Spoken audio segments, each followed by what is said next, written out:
Pernah kepikiran nggak, apa sih hubungannya udara yang kita hirup sama kopi yang baru aja kita seduh pagi ini?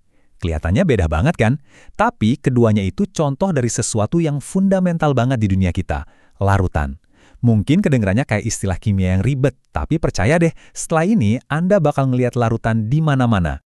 Oke, kita mulai dari sebuah pertanyaan. Apa coba persamaannya udara yang kita hirup sama secangkir kopi? Satu nggak kelihatan, yang satu lagi wangi banget. Jawabannya, ternyata keduanya itu contoh sempurna dari apa yang kita sebut sebagai larutan. Jadi dalam beberapa menit ke depan, ini nih roadmap kita. Kita bakal bedah tuntas. Mulai dari yang paling dasar, apa sih larutan itu? Terus kita kenalan sama jenis-jenisnya, belajar cara ngukur isinya, dan yang paling seru, kita lihat gimana semua konsep ini bekerja di kehidupan kita sehari-hari. Yuk kita langsung masuk ke bagian pertama. Biar benar-benar paham, kita harus samain dulu persepsi kita soal apa itu larutan. Ini fondasinya, jadi penting banget buat kita kuasai. Intinya gini, larutan itu adalah campuran yang homogen. Artinya, semua komponennya nyampur secara merata, sampai-sampai kita nggak bisa lagi bedain mana yang mana. Di sini ada dua pemain utamanya, solut atau zat terlarut dan solvent atau pelarut. Coba deh bayangin, kamu masukin garam ke dalam air. Garam itu solutnya, air itu solventnya. Begitu diaduk, butiran garamnya hilang kan? Nah, itu dia yang namanya larutan. Oke, sekarang kita udah tahu dasarnya. Tapi ternyata, dunia larutan itu nggak sesimpel itu loh. Ada macam-macam jenisnya, dan nggak semuanya diciptakan sama. Yuk kita lihat beberapa yang utama. Di dunia kimia, ada dua cara kita ngelihat larutan, ideal dan non-ideal. Larutan ideal itu ibarat dunia dongeng yang sempurna, di mana semua partikelnya, baik itu solut maupun solvent, saling tarik-menarik dengan kekuatan yang sama persis. Tapi ya, di dunia nyata, hampir semua larutan yang kita temui itu sifatnya non-ideal, di mana interaksi antar partikelnya jauh lebih kompleks. Analogi ini keren banget sih. Kalau di larutan yang encer, partikelnya itu bisa berenang dengan bebas.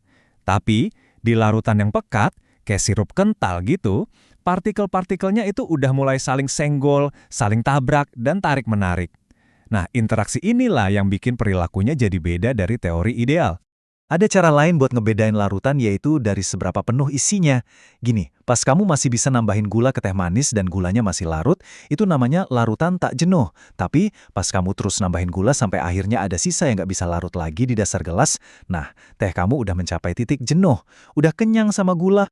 Oke, sekarang kita masuk ke bagian yang sedikit lebih teknis, pengukuran. Di kimia, kita nggak bisa cuma bilang rasanya manis atau cukup asin. Kita butuh cara yang presisi buat ngukur seberapa banyak solut di dalam sebuah larutan. Nah, inilah yang kita sebut sebagai konsentrasi. Ukuran yang paling sering dipakai di lab itu namanya molaritas, disingkatnya M besar. Gampangnya, molaritas ini ngejawab pertanyaan ada berapa banyak paket partikel atau mol di dalam setiap liter total larutan. Yang perlu digarisbawahi di sini adalah kita ngomongin total volume larutan secara keseluruhan. Biar lebih kebayang, kita lihat contoh ini. Kalau kita larutin sejumlah natrium sulfat ke dalam air sampai volume akhirnya pas setengah liter, konsentrasinya adalah 0,25 molar. Angka inilah yang jadi semacam bahasa universal buat para kimiawan di lab buat komunikasiin kepekatan suatu larutan. Nah, hati-hati, ini sering banget ketuker sama saudaranya, molalitas. Pakai L, disingkatnya M kecil. Bedanya krusial banget. Molalitas ini nggak peduli sama total volume larutan. Dia fokusnya ke massa pelarutnya aja dalam satuan kilogram. Jadi, ini perbandingan jumlah partikel sama berat si pelarutnya.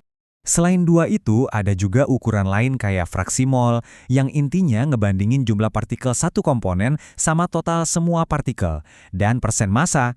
Nah, yang persen massa ini sering kita lihat di label produk. Misalnya cuka dapur 25%, itu artinya 25% dari total beratnya adalah asam cuka. Jadi, kenapa sih kita butuh banyak cara ngukur? Soalnya, masing-masing punya keunggulannya sendiri. Molaritas M besar itu praktis banget buat kerjaan sehari-hari di lab.